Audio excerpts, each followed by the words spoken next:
Okay, તો recently મેં તમને લોકોને પોલીસ ટ્રેનિંગમાં જવા વિશે ઇન્ફોર્મેશન આપી હતી ને, બસ એટલામાં ને એટલામાં મારી પોતાની જ હવે 3 મહિનાની ટ્રેનિંગ આવી ગઈ છે, જેના માટે આજે હું મારું બેગ પેક કરું છું. એન્ડ આઈ હોપ કે મારું બેગ પેકિંગ જોઈને તમને તમારી પર્સનલ નીડ પ્રમાણે બેગ પેકિંગ કરવાનો આઈડિયા આવશે.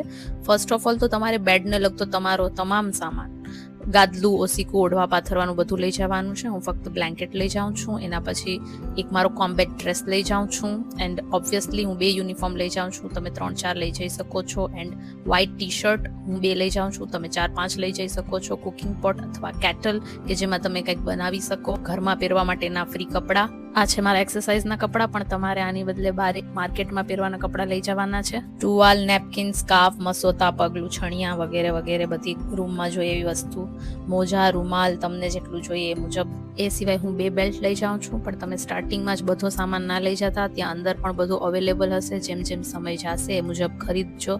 એ સિવાય મારા યુનિફોર્મના શૂઝ, એક સ્પોર્ટ શૂઝ હું લઈ જાઉં છું. એ કલરફુલ છે. તમારે વ્હાઇટ શૂઝ લઈ જવાના છે. રૂમના સ્લીપર, બાથરૂમ સ્લીપર્સ. બાકીની બધી વસ્તુ પર્સન ટુ પર્સન વેરી કરતી હોય છે. તમે તમારી નીડ પ્રમાણે લઈ જાજો.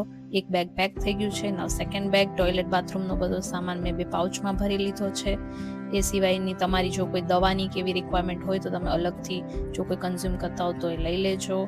હેંગર્સનું ખાસ રેકમેન્ડ કરું છું. ખાસ હેંગર્સ લઈ જાજો, 4, 5, 6.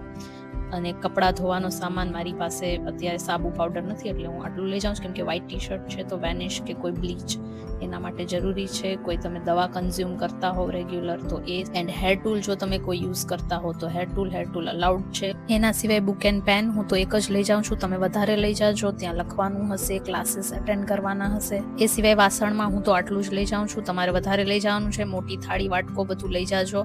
સાંજે મેસ બંધ થઈ જાય પછી જો તમને ભૂખ લાગે કે તમારે કંઈ જમવું હોય તો એના માટે વાસણ રાખજો તમારી સાથે.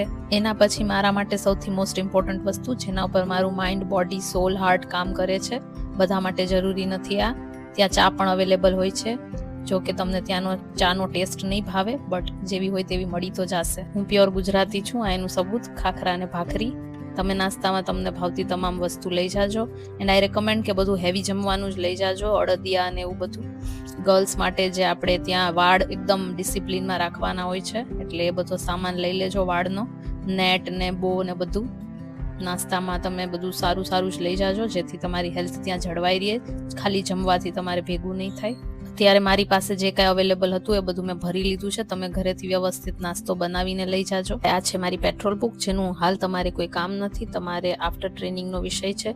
બસ તો થઈ ગયા આપણી પેકિંગ. એ સિવાય દરેક વસ્તુ પર્સન ટુ પર્સન ડિપેન્ડ કરતી હોય છે. બધાને બાય બાય, ટેક કેર, જય હિન્દ.